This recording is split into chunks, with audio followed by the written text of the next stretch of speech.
Okay, next topic है static class. Okay, तो static class is defined with static keyword. तो let me add new project. यहाँ पे एक नया प्रोजेक्ट ऐड करता हूं मैं।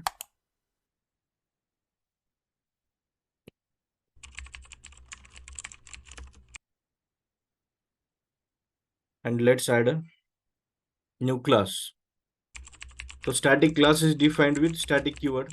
तो आपको क्या करना है, public static class, static class. Okay, अभी जो कीवर्ड्स होते हैं वो हमेशा स्मॉल लेटर में ही होते हैं। यहाँ पे स्टैटिक देखो, आप पब्लिक देखो, क्लास, वाइड, ये सब कीवर्ड्स है। String, data type plus keyword है ये। तो ये सब नॉर्मल स्मॉल लेटर में ही होते हैं। ओके, तो फर्स्ट पॉइंट क्या था, static class is defined with static keyword. ठीक है, ये मैं डिस्क्रिप्शन यहाँ पे डालता हूँ आपके लिए। दूसरा नंबर पॉइंट क्या है, we can not create an object of the static class. आप ये जो स्टैटिक क्लास है इसका ऑब्जेक्ट क्रिएट नहीं कर सकते। तो हम लोग ट्राई करते हैं, ऑब्जेक्ट होता है क्या। स्टैटिक दिस ओबीजे या फिर वही बीबी इक्वल टू न्यू ऑब्जेक्ट। ठीक है, यहाँ पे रेड लाइन हो रही है, इस पे होवर किया तो क्या है, can not declare a variable of static type static class. मतलब सिंपली क्या है, ये जो स्टैटिक क्लास है इसका ऑब्जेक्ट आप क्रिएट कर नहीं सकते। ओके, ये दूसरा पॉइंट है। अब जो नॉर्मल क्लास होता है उसका आप ऑब्जेक्ट कर सकते हो, जैसे ये प्रोग्राम का मैं आपको करके दिखाता हूँ। Program P equal to new program, right.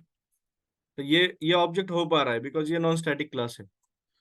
Third point क्या है, all members are in static class are static. तो इसके अंदर जितने भी मेंबर होते हैं, जैसे कोई वेरिएबल डिक्लेयर किया आईडी इक्वल टू 1, अभी ये जो है तो ये इंस्टेंस वेरिएबल है, तो ये डिक्लेयर आप नहीं कर सकते। Can not declare instance member inside static class, ये नहीं डिक्लेयर कर सकते आप। ओके, ठीक है। या फिर कोई मेथड डिक्लेयर करनी है आपको, पब्लिक वाइड मेथड। तो ये भी इंस्टेंस मेथड है, यहाँ पे भी वही एरर आएगा आपको, can not declare instance member inside static class. तो यहाँ पे क्या होगा, स्टैटिक। ओके, तो बेसिकली ये जो स्टैटिक क्लास है इसमें जितने भी मेंबर्स आप डिफाइन करते हो वो सब मेंबर क्या होनी चाहिए, बाय डिफॉल्ट स्टैटिक होनी चाहिए। कोई प्रॉपर्टी आपको डिफाइन करनी है, public static string name get set. Okay, तो जैसे प्रॉपर्टी भी डिफाइन की, ये भी स्टैटिक ही होनी चाहिए। सब कुछ स्टैटिक होना चाहिए, इसमें आप नॉन स्टैटिक मेंबर डिफाइन नहीं कर सकते। अभी आप ये सब क्यों नहीं कर सकते, बिकॉज ये क्लास का ऑब्जेक्ट ही क्रिएट हो नहीं सकता। अगर ऑब्जेक्ट ही नहीं होगा तो अगर इसमें इंस्टेंस मेंबर अगर अवेलेबल भी कर पाते तो आप कैसे एक्सेस कर पाते, बिकॉज इंस्टेंस मेंबर को ऑब्जेक्ट क्रिएट करना जरूरी होता है, राइट। अब ये मेंबर कैसे एक्सेस कर सकते हो आप, सिंपली आपको क्या करना है, क्लास नेम डॉट डॉट आपकी जो भी आईडी है वो ID. Okay, class name dot जो भी मेथड है वो मेथड। ओके, या फिर क्लास नेम डॉट आपने एक प्रॉपर्टी डिफाइन की थी ना नेम वाली, सम नेम, राइट। तो इस तरह से आप स्टैटिक क्लास डिफाइन कर सकते हो। ठीक है, can not define non static member